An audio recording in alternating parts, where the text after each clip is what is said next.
ദൈവനാമത്തിൽപ്പെടുമാറാട്ടെ. ഈ മാസവും നിങ്ങളോടൊപ്പം ആയിരിക്കുവാനും ഒരു അവസരം ദൈവം നൽകി. നമുക്കിന്നത്തെ ചിന്തയ്ക്കായിട്ട് 1 കൊരിന്ത്യർ 4-ാമത്തെ അധ്യായം അതിൻ്റെ 1-ാമത്തെ വാക്യം മുതൽ 5-ാമത്തെ വാക്യം വരെ ചിന്തിക്കാം. 1 Corinthians chapter 4 verse 1 to 5. ഇതിനു മുമ്പുള്ള ഭാഗങ്ങളിൽ നമ്മൾ കാണുന്നത് ഇതാണ്. Paul exhorts the Corinthian believers not to boast about human leaders. മനുഷ്യന്മാരായിട്ടുള്ള നേതാക്കളിൽ പുകഴരുത് എന്നുള്ള ഒരു പ്രബോധനമാണ് പൗലോസ് ഈ കൊരിന്ത്യ വിശ്വാസികൾക്ക് കൊടുക്കുന്നത്. And now we will look at what he will remind them regarding his calling along with Apollos and Cephas. തൻ്റെ വിളിക്കൊപ്പം തന്നെ അപ്പൊല്ലോസിൻ്റെയും കേഫാവിൻ്റെയും കാര്യത്തിനെ പറ്റിയുള്ള ചില ഓർമ്മപ്പെടുത്തലുകൾ പൗലോസ് ഈ വിശ്വാസികൾക്ക് കൊടുക്കുന്നത് എന്താണെന്നുള്ളത് നമുക്ക് നോക്കാം. നമുക്ക് ആദ്യമായിട്ട് 1-ാമത്തെ വാക്യം ഒന്ന് വായിക്കാം. Chapter 4 verse 1. 1 Corinthians 4 verse 1 ഒന്ന് വായിച്ചാട്ടെ.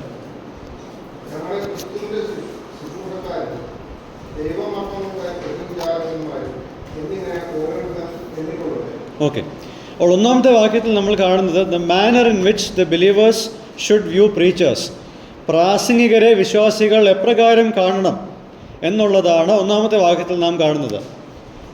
2 രീതിയിൽ അല്ലെങ്കിൽ 2 കാര്യങ്ങളാണ് ഇവിടെ പൗലോസ് ഈ കൊരിന്ത്യ വിശ്വാസികളെ ഓർമ്മിപ്പിക്കുന്നത്. 1, they need to see Paul, Apollos and Cephas as servants of Christ. ഇവരെ ക്രിസ്തുവിൻ്റെ ദാസന്മാരായിട്ടാണ് കാണേണ്ടത്. Why? Because they truly are servants through whom they believed in Christ. അവർ ക്രിസ്തുവിൽ വിശ്വസിച്ചതുകൊണ്ട് അവർ യഥാർത്ഥത്തിൽ ക്രിസ്തുവിൻ്റെ ദാസന്മാരാണ്. ഇത് നമ്മൾ 3-ാമത്തെ അധ്യായത്തിന് 5-ാമത്തെ വാക്യത്തിൽ നമ്മൾ കാണുന്നുണ്ട്. They assist Christ as his subordinates. ക്രിസ്തുവിൻ്റെ കീഴ് ജീവനക്കാരായിട്ട് ക്രിസ്തുവിനെ സഹായിക്കുകയാണ് ഇവരുടെ ജോലി. അപ്പോൾ ഇവർ യജമാനന്മാരല്ല, യജമാനൻ ക്രിസ്തുവാണ്. That is, the Corinthians are not supposed to exalt them above what they are in relation to Christ. ക്രിസ്തുവിനോടുള്ള ബന്ധത്തിൽ ഇവരെന്താണെന്ന് അറിഞ്ഞുകൊണ്ട് ഈ കൊരിന്ത്യ വിശ്വാസികൾക്ക് ഒരു ഉത്തരവാദിത്വമുണ്ട്. ഇവരെ ക്രിസ്തുവിനേക്കാൾ അപ്പുറമായിട്ട് കാണാതിരിക്കുക. Up until now they were put on par with Christ. ഇതുവരെ ഈ കൊരിന്ത്യ വിശ്വാസികൾ ഈ 3 പ്രാസംഗികരെ ക്രിസ്തുവിനോടൊപ്പമാണ് അവരുടെ മനസ്സിൽ അവർക്ക് സ്ഥാനം കൊടുത്തിരുന്നത്. In other words, Paul tells them, we are servants of Christ, so don't treat us as exalted servants. ഞങ്ങൾ കർത്താവിൻ്റെ ദാസന്മാരാണ്, അതുകൊണ്ട് ഞങ്ങളെ ശ്രേഷ്ഠദാസന്മാരായിട്ട് കണക്കാക്കരുത്, അങ്ങനെ ഞങ്ങളോട് പെരുമാറരുത്.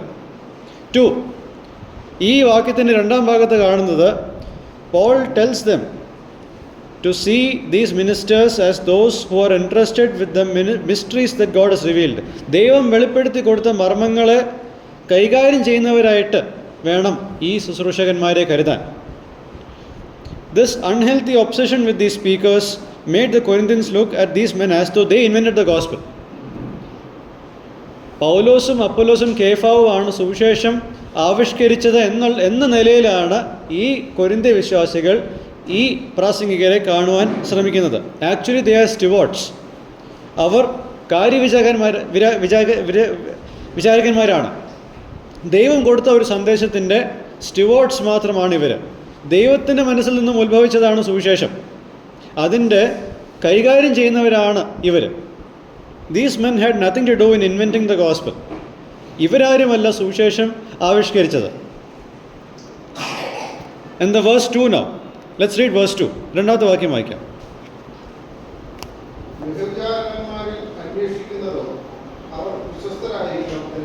യെസ്, ഇവിടെ നാം കാണുന്നത് responsibility of preachers and servants of God. ദൈവദാസന്മാരുടെയും പ്രാസംഗികരുടെയും ഉത്തരവാദിത്തമാണ് നമ്മൾ ഈ 2-ാമത്തെ വാക്യത്തിൽ കാണുന്നത്.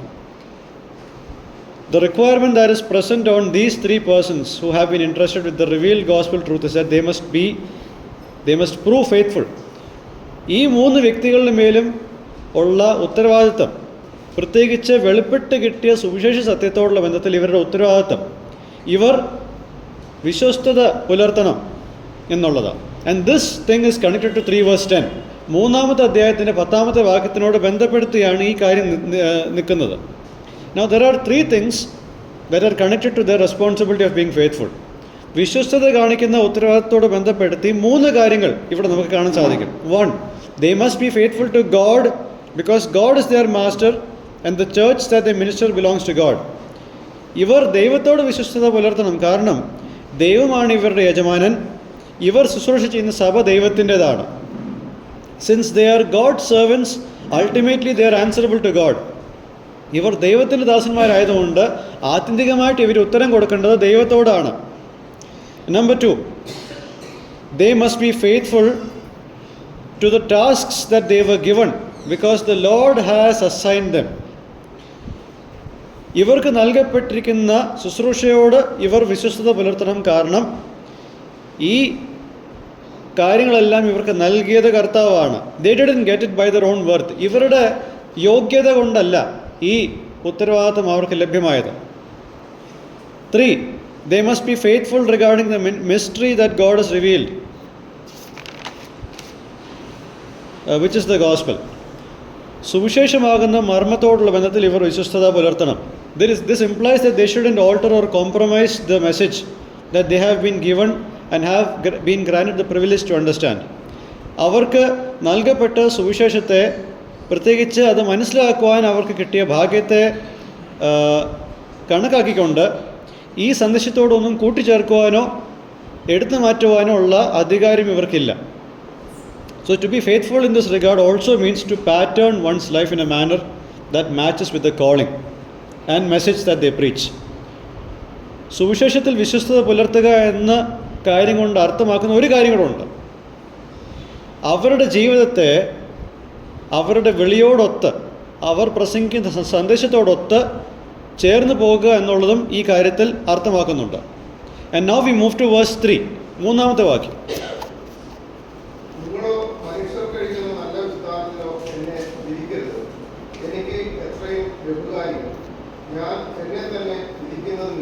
ഓക്കെ, ഇവിടെ 3-ാമത്തെ വാക്യത്തിൽ നാം കാണുന്നത് the consequences of Paul staying true to being faithful. പൗലോസ് കർത്താവിനോട് വിശ്വസ്തത പുലർത്തുമ്പോൾ അതിൻ്റെ ഭവിഷ്യത്തുകൾ എന്തൊക്കെയാണെന്നുള്ളതാണ് 3-ാമത്തെ വാക്യത്തിൽ നാം കാണുന്നത്. പൗലോസ് തൻ്റെ ഉന്നം ദൈവത്തോട് വിശ്വസ്തത പുലർത്തുക, തൻ്റെ വിളിയോട് വിശ്വസ്തത പുലർത്തുക എന്നുള്ളതിൽ ഉന്നമിച്ചിരിക്കുന്നതുകൊണ്ടും സുവിശേഷത്തോട് വിശ്വസ്തത പുലർത്തുക എന്നുള്ളതിൽ ഉന്നമിച്ചിരിക്കുന്നതുകൊണ്ടും അതിൻ്റെ ഔട്ട്കംസ് എന്തൊക്കെയാണ്. When he has fixed his aim on being faithful to God, to his calling and to the message of the gospel, what are the outcomes that come out of it? 1, Paul cares very little if he is judged by the Corinthians. കൊരിന്ത്യ വിശ്വാസികൾ പൗലോസിനെ വിധിച്ചാലും പൗലോസിന് ഒന്നുമില്ല എന്നുള്ളതാണ് പൗലോസ് പറയുന്നത്. He will continue being faithful even if fellow believers try to despise or put him down using unrealistic worldly criteria. പ്രകാരമുള്ള മാനദണ്ഡങ്ങളോ അല്ലെങ്കിൽ ഒരു യാഥാർത്ഥ്യത്തിലും അധിഷ്ഠിതമല്ലാത്ത മാനദണ്ഡങ്ങളോ ഉപയോഗിച്ച് ഈ കൊരിന്ത്യ വിശ്വാസികൾ ഇദ്ദേഹത്തെ താഴ്ത്തിക്കെട്ടുവാനോ ഇകഴ്ത്തിക്കളയാനോ നോക്കിയാലും പൗലോസ് തൻ്റെ ദൗത്യത്തോട് വിശ്വസ്തത പുലർത്തി മുന്നോട്ട് തന്നെ പോകും. When he says that he doesn't care what man judges, it doesn't mean that he is disappointed by what others say.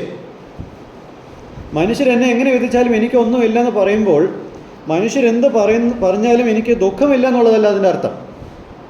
മനസ്സിലാവുന്നുണ്ടോ? It means that he will not let himself be defined or bothered by it. അവരെന്ത് പറഞ്ഞാലും എനിക്ക് ദുഃഖമില്ല എന്നുള്ളതല്ല.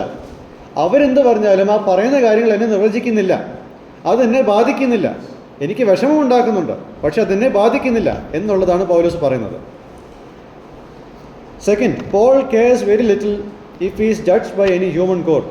ഒരു മനുഷ്യ കോടതി അവനെ വിധിച്ചാലും പൗലോസിനൊന്നും നഷ്ടപ്പെടാനില്ല. He will continue being faithful to God even if a human court criminalizes him for doing his ministry. ഒരു മനുഷ്യ കോടതി പൗലോസിനെ വധശിക്ഷയ്ക്ക് വിധിച്ചാലും പൗലോസ് ദൈവത്തോട് വിശ്വസ്തത പുലർത്തും. പിൽക്കാലത്ത് അത് നടക്കും. നീറോയുടെ കാലത്ത് പൗലോസിനെ കൊല്ലും, വിശ്വാസം പ്രചരിപ്പിച്ചതിൻ്റെ കുറ്റത്താൽ. Now he does that because he firmly believes in the reality of the second coming of Christ, where Christ will be the judge. See, 4-ാമത്തെ വാക്യത്തിൽ നമ്മൾ കാണുന്ന ഒരു കാര്യമുണ്ട്. കർത്താവ് രണ്ടാമത് വന്ന് കർത്താവ് ഒരു ന്യായവിധി ചെയ്യും. ആ കാര്യത്തിൻ്റെ ഉറച്ച വിശ്വാസമുള്ളത് കൊണ്ടാണ് താൻ ഇപ്പോൾ ഇങ്ങനൊരു ആറ്റിറ്റ്യൂഡിൽ, ഒരു ഭാവത്തിൽ മുന്നോട്ട് പോകുന്നത്. Third, Paul will not judge himself. പൗലോസ് തന്നെ വിധിക്കത്തില്ല. He will not evaluate himself based on the worldly standards like what the Corinthians have been doing till now. കൊരിന്ത്യ വിശ്വാസികൾ ചെയ്തതുപോലെ തന്നെ ലോകപ്രകാരമുള്ള മാനദണ്ഡങ്ങൾ വെച്ച് താൻ തന്നെ വിശകലനം ചെയ്യത്തില്ല. This is because Paul has the Lord as his God, and due to it, God rules him, and Paul will not let himself be governed by his own mind or by the fan following he has. ഇതെന്തുകൊണ്ടാണ് പൗലോസ് ഇങ്ങനെ ഒരു പ്രസ്താവന പറയുന്നത്? പൗലോസ് തന്നെ വിധിക്കത്തില്ല. എന്തുകൊണ്ടെന്നാൽ കർത്താവിനെ തൻ്റെ ദൈവമായിട്ട് തനിക്ക് ലഭിച്ചതുകൊണ്ടും ദൈവം തന്നെ ഭരിക്കുന്നത് കൊണ്ടും പൗലോസ് തൻ്റെ മനസ്സിനാൽ ഭരിക്കപ്പെടത്തില്ല. ആൾക്കാരെന്ത് പറയും എന്നുള്ളത് തന്നെ ബാധിക്കുന്ന വിഷയമല്ല. It's no longer Paul but Christ. ഇനി ജീവിക്കുന്നത് ഞാനല്ല, ക്രിസ്തു അത്ര എന്നിൽ ജീവിക്കുന്നത് എന്നുള്ള ഒരു മനോഭാവത്തിലാണ് പൗലോസ് മുന്നോട്ട് പോകുന്നത്. Summary: Paul avoids being a man pleaser and avoids stealing the glory that belongs to God by being faithful. താൻ വിശ്വസ്തത പുലർത്തുന്നതിലൂടെ മനുഷ്യരെ പ്രസാദിപ്പിക്കുന്ന ആ പ്രവണതയിൽ നിന്നും താൻ ഒഴിഞ്ഞു മാറുകയാണ്. അതോടൊപ്പം ദൈവത്തിന് മാത്രം പോകേണ്ട മഹത്വം കവർന്നെടുക്കുവാനുള്ള ആ ജോലിയിൽ നിന്നും താൻ മാറിപ്പോവുകയാണ്. And now we move to verse 4. നാലാമത്തെ വാക്യം.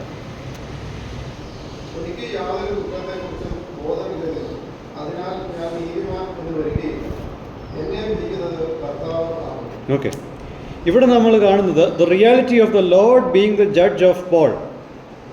പൗലോസിൻ്റെ യഥാർത്ഥ ന്യായകർത്താവ് ദൈവമാണെന്നുള്ളതിൻ്റെ യാഥാർത്ഥ്യമാണ് നമ്മൾ ഈ നാലാമത്തെ വാക്യത്തിൽ കാണുന്നത്. നമ്മൾ ഇതുവരെ കണ്ടതെന്താണ്? കൊരിന്ത്യ വിശ്വാസികളുടെ കുത്തുവാക്കുകളോ പ്രോത്സാഹനം കുറയ്ക്കുന്ന വാക്കുകളോ ഒന്നും പൗലോസിനെ ഭരിക്കുവാൻ പൗലോസ് അനുവദിച്ചില്ല. He hasn't allowed the Corinthians' judgment to govern his mind, and until now he has been sincere. ഇതുവരെ താൻ വളരെ ആത്മാർത്ഥതയോടെയാണ് മുന്നോട്ട് പോയിക്കൊണ്ടിരിക്കുന്നത്. He mentions that his conscience is clear. തൻ്റെ മനസാക്ഷി ശുദ്ധമുള്ളതാണെന്ന് താൻ ഇവിടെ പ്രസ്താവിക്കുന്നുണ്ട്. And adding to this are the facts that he hasn't done anything to foster division among them. ഈ മനസാക്ഷി ശരിയാണെന്നുള്ളതിൻ്റെ തെളിവ് എന്താണെന്നറിയാം? ഇതുവരെ ഈ സഭയിൽ ഇവരുടെ ഇടയിൽ ഒരു ഭിന്നിപ്പ് മൂർച്ഛിക്കുവാൻ പൗലോസ് ഒരിക്കലും ശ്രമിച്ചിട്ടില്ല. He hasn't tried to live as a man pleaser. മനുഷ്യരെ പ്രസാദിപ്പിക്കുന്ന ഒരാളായിട്ട് പൗലോസ് ഇവിടെ ജീവിച്ചിട്ടില്ല. So whatever he is saying about himself, it's all true. പൗലോസ് തന്നെപ്പറ്റി പറയുന്ന കാര്യങ്ങളെല്ലാം ശരിയാണ്. താൻ ഇതുവരെ ഇവിടെ ഭിന്നിപ്പുണ്ടാക്കാൻ ശ്രമിച്ചിട്ടില്ല, മനുഷ്യനെ പ്രസാദിപ്പിക്കുന്നവരായിട്ട് ജീവിച്ചിട്ടില്ല. Now with all of these things being true, that doesn't make Paul innocent, that doesn't make Paul sinless. ഇത്രയെല്ലാം ശരിയാണെങ്കിൽ പോലും പൗലോസ് പാപരഹിതനല്ല, പൗലോസ് ഒരു കുറ്റവും ചെയ്തിട്ടില്ല എന്നൊരാൾ പോലെ അല്ല ആയിരിക്കുന്നത്. It doesn't mean that Paul will hitherto have no sins at all. ഇതിന് ശേഷം പൗലോസിന് പാപങ്ങളേ ഉണ്ടാവില്ല എന്നുള്ളതല്ല ഈ വാക്കിൻ്റെ അർത്ഥം. This doesn't mean that he will not need a judge. തനിക്കൊരു വിധികർത്താവ് ആവശ്യമില്ല എന്നുള്ളതല്ല പൗലോസ് പറയുന്നത്. So what does this all mean?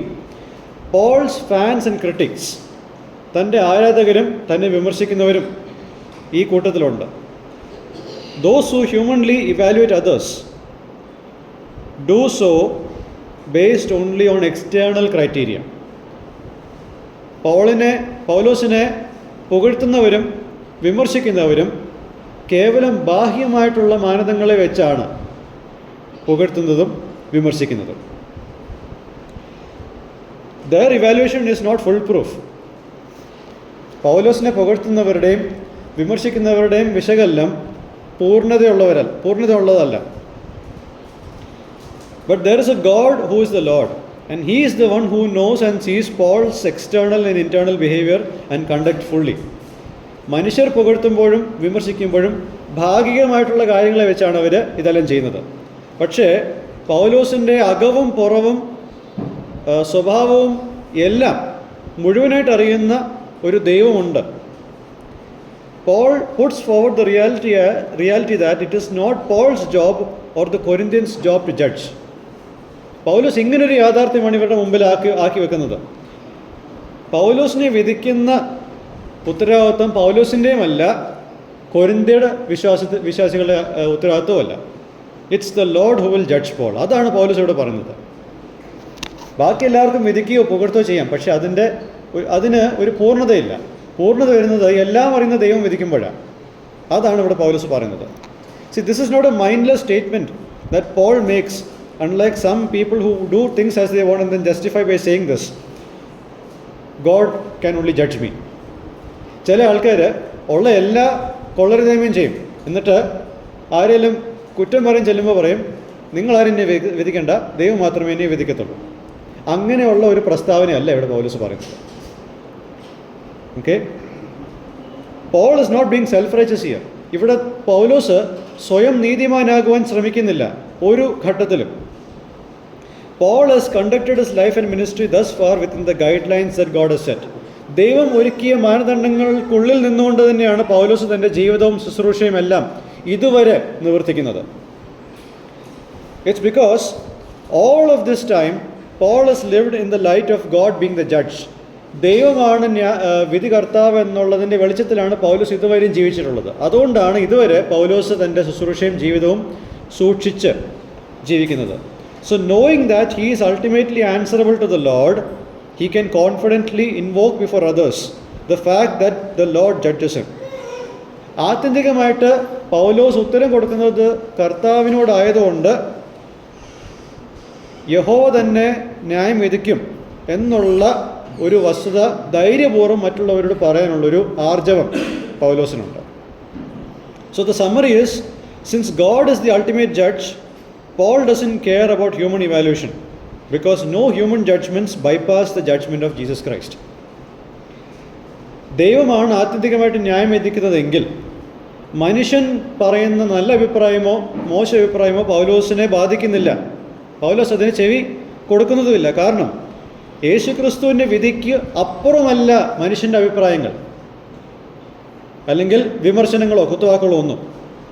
And now we move to the 5th verse. അതിൻ്റെ ആദ്യത്തെ ഭാഗം ഒന്ന് വായിക്കാം. ഓക്കെ, 5ാമത്തെ വാക്യം ഒന്ന് വായിക്കാം, ഫുള്ളായിട്ട് വായിക്കാം.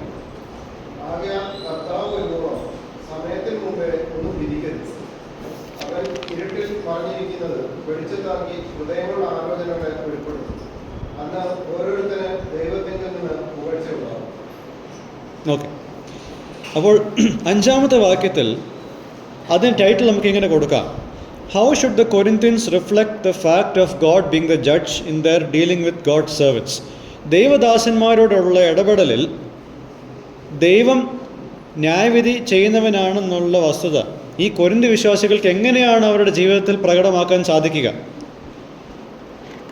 നമുക്കറിയാം, 1ാമത്തെ വാക്യം മുതൽ 4ാമത്തെ വാക്യം വരെ പല കാര്യങ്ങളും നമ്മൾ കണ്ടു. പ്രത്യേകിച്ച് 3ഉം 4ഉം വാക്യങ്ങളിൽ പറഞ്ഞിരിക്കുന്ന അടിസ്ഥാനത്തിൽ കൊരിന്ത്യ വിശ്വാസികളോട് ചില കാര്യങ്ങൾ 5ാമത്തെ വാക്യത്തിൽ പൗലോസ് പറയുന്നുണ്ട്. Number 1, judge nothing before the appointed time. ന്യായവിധി ചെയ്യുന്ന നാളിന് മുമ്പ് ഒരു ശിക്ഷാ വിധിയും വിധിക്കാൻ പോകണ്ട.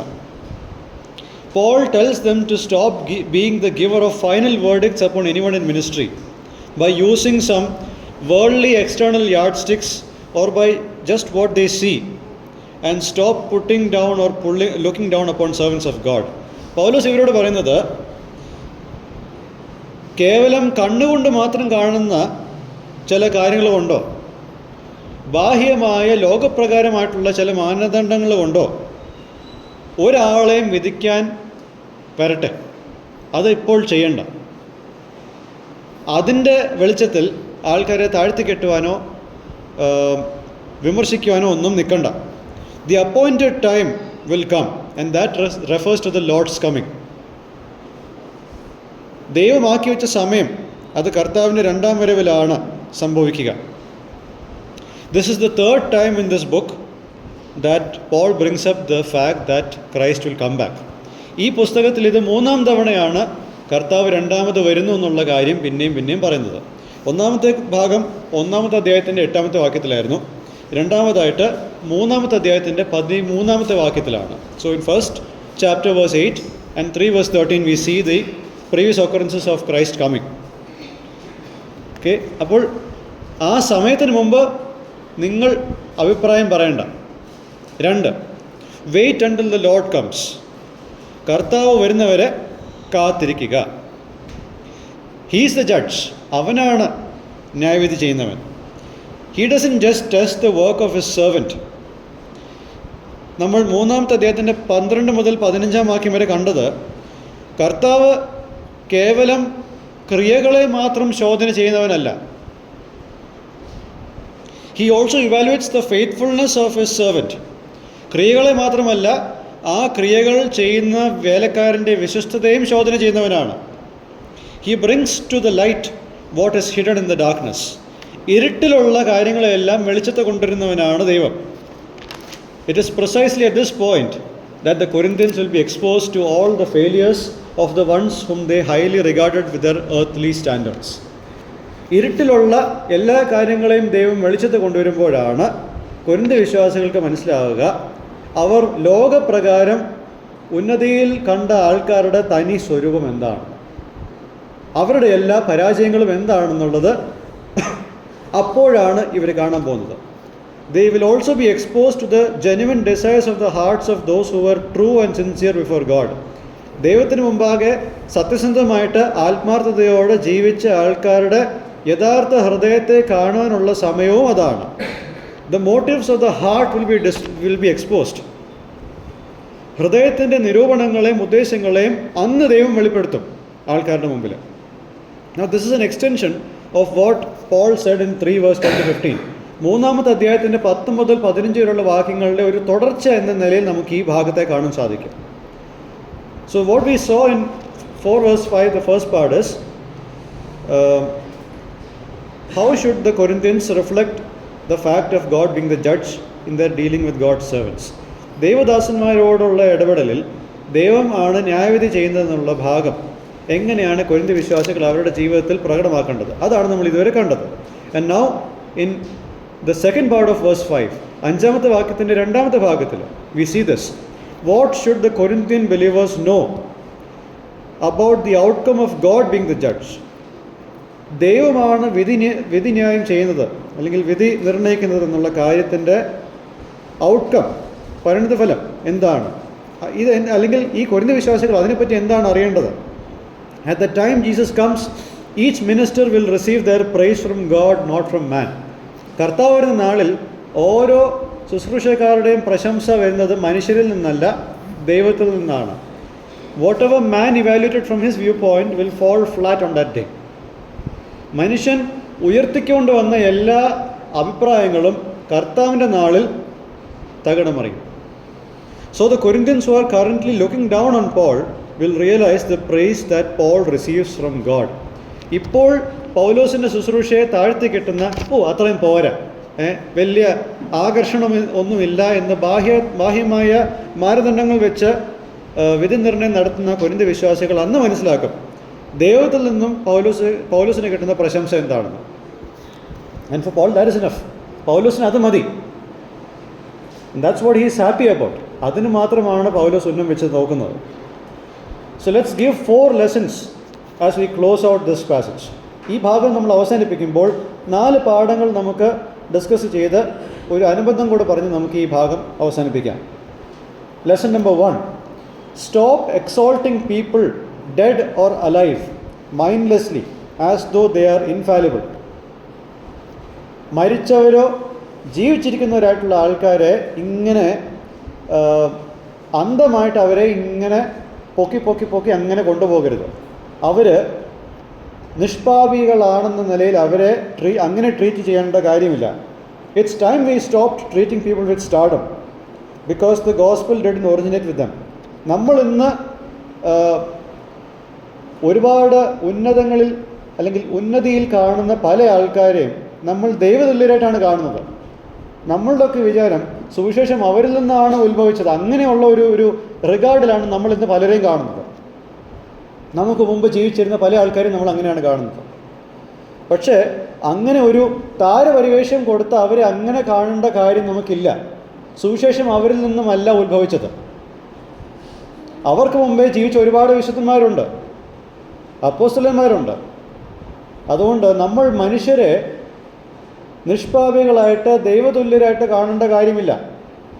The foolishness behind seeing all of these people in that regard will be revealed when their unknown or secret sins will be revealed by God on the day He judges their sins. ദൈവം ഈ വ്യക്തികളുടെ എല്ലാം പാപങ്ങൾ വിധിക്കുന്ന നാളുകളിൽ അവരുടെ ജീവിതത്തിൽ നമ്മൾ അറിഞ്ഞിട്ടില്ലാത്ത രഹസ്യ പാപങ്ങളെല്ലാം ദൈവം വെളിപ്പെടുത്തി തരും.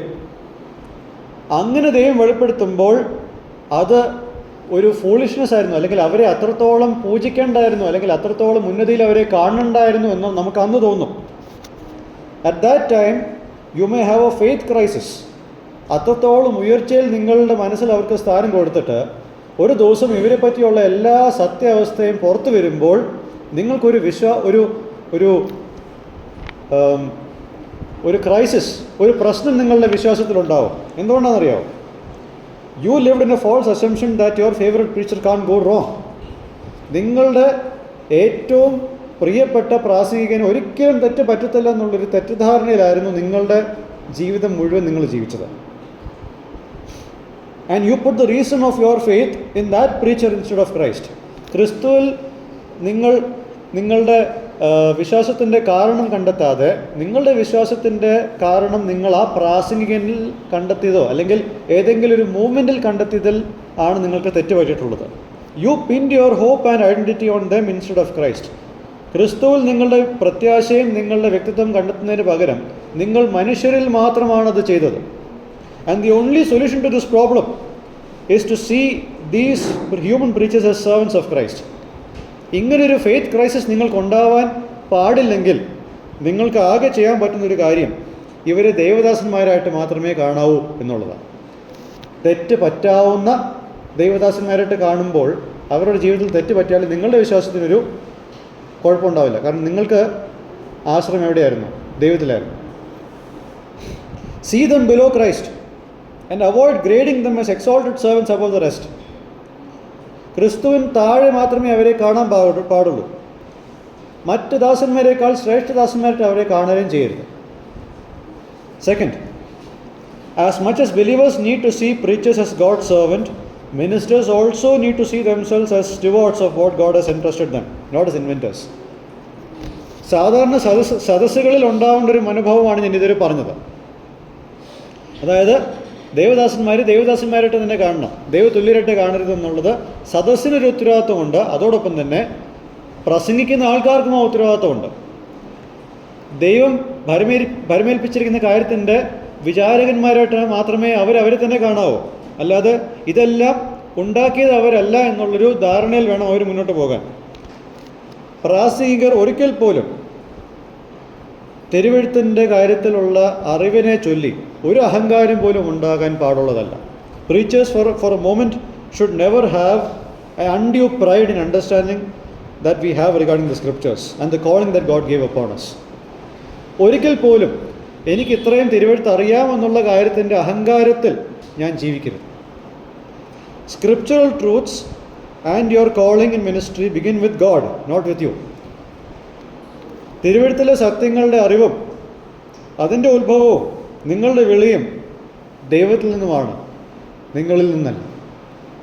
And it's a humbling truth for me. എനിക്കുള്ള ഉത്തരവാദിത്വവും തിരുവെഴുത്തിലുള്ള എൻ്റെ അറിവും അത് ദൈവത്തിൻ്റെ ദാനമാണെന്നുള്ള ഒരു ചിന്തയിൽ ഞാൻ ജീവിക്കണം. അത് എനിക്കുള്ള ഒരു ഉപദേശമായിട്ട് ഞാനിതിനെ കണക്കാക്കുന്നു. And 3, as ministers of God, we probably aren't concerned about what the unbelieving world thinks about us as we do our God-given ministry. പലപ്പോഴും നമുക്ക് അവിശ്വാസികളായിരിക്കുന്ന ലോകം എന്ത് ചിന്തിക്കുന്നു എന്നുള്ള നിലയിൽ നമ്മൾ ശുശ്രൂഷയെ ചെയ്യുമ്പോൾ മുന്നോട്ട് പോകുന്നില്ല. അവരെന്ത് ചിന്തിക്കുന്നു എന്നുള്ളത് നമ്മൾ ചിന്തിക്കാറില്ല. അതൊരു പക്ഷേ നല്ല കാര്യമാണ്, അതൊരു നല്ല കാര്യം തന്നെയാണ്. പക്ഷേ how often are we operating in a ministry with a thought of what would fellow believers think? പലപ്പോഴും കൂട്ടുവിശ്വാസികൾ എന്ത് ചിന്തിക്കും എന്നുള്ള നിലയിൽ നാം പലപ്പോഴും ചിന്തിക്കാറില്ലേ, പ്രവർത്തിക്കാറില്ലേ? At such moments we unknowingly end up being man pleasers because we have overlooked the responsibility of being faithful to the Lord. പലപ്പോഴും വിശ്വാസികളുടെ കാര്യത്തെപ്പറ്റി കൂടുതൽ ചിന്തിച്ച് നമ്മൾ ദൈവത്തിനോട് വിശ്വസ്തത പുലർത്തുന്ന കാര്യത്തിനെ പറ്റി മറന്നു പോവുകയാണ് പലപ്പോഴും. It's high time we come back to the conviction of being faithful to God alone. ദൈവത്തിനോട് മാത്രമേ വിശ്വസ്തത പുലർത്താവൂ എന്നുള്ള ആ ഒരു ബോധ്യത്തിലേക്ക് നമ്മൾ മടങ്ങി വരുവാൻ സമയം അതിക്രമിച്ചു കഴിഞ്ഞിരിക്കുന്നു. This is the only cure to man pleasing behaviour and robbing God of his glory. മനുഷ്യരെ പ്രസാദിപ്പിക്കുന്ന ഈ ബാധയിൽ നിന്നും, ദൈവത്തിന് മഹത്വം ദൈവത്തിൽ നിന്നും കവർന്നെടുക്കുന്ന ഈ പാപത്തിൽ നിന്നും ഉള്ള ഒരു മരുന്ന് എന്ന് പറയുന്നത് ദൈവത്തോട് വിശ്വസ്തത പുലർത്തി ജീവിക്കുക എന്നുള്ളതാണ്. ദൈവം എന്നെപ്പറ്റി എന്ത് ചിന്തിക്കുന്നു എന്ന് മാത്രം ചിന്തിച്ച് മുന്നോട്ട് പോകുന്ന ഒരു ചിന്ത. And number 4, we as ministers must ultimately be bothered about what God judges about us, because His judgments go beyond what fallible man can say. വീഴ്ച സംഭവിച്ച ആൾക്കാരുടെ അഭിപ്രായങ്ങൾ ഒന്നും നിത്യതയോളം നിലനിൽക്കുന്നവരെ അല്ല. നിത്യതയിൽ നിലനിൽക്കുന്ന ദൈവത്തെ പറ്റിയാണ് ഞാൻ ചിന്തിക്കേണ്ടത്. ദൈവം എന്നെ എന്ത് വിധിക്കുന്നു അതിനെപ്പറ്റി ഞാൻ ബോധവാനായിരിക്കണം. മനുഷ്യൻ്റെ അഭിപ്രായം എൻ്റെ മരണം വരെ അല്ലെങ്കിൽ അവരുടെ മരണം വരെ ഉള്ളൂ. പക്ഷെ മരണമില്ലാത്ത ദൈവം എന്നെ പറ്റി എന്ത് പറയുന്നു? That's what should matter. So the application question is, do you have the confidence to tell others that the Lord judges you? ദൈവം എന്നെ വിധിക്കും എന്നുള്ളത് ഒരു കോൺഫിഡൻസോട് കൂടിയിട്ട്, ആത്മവിശ്വാസത്തോട് കൂടിയിട്ട് നമ്മൾക്ക് മറ്റുള്ളവരോട് പറയാൻ സാധിക്കും.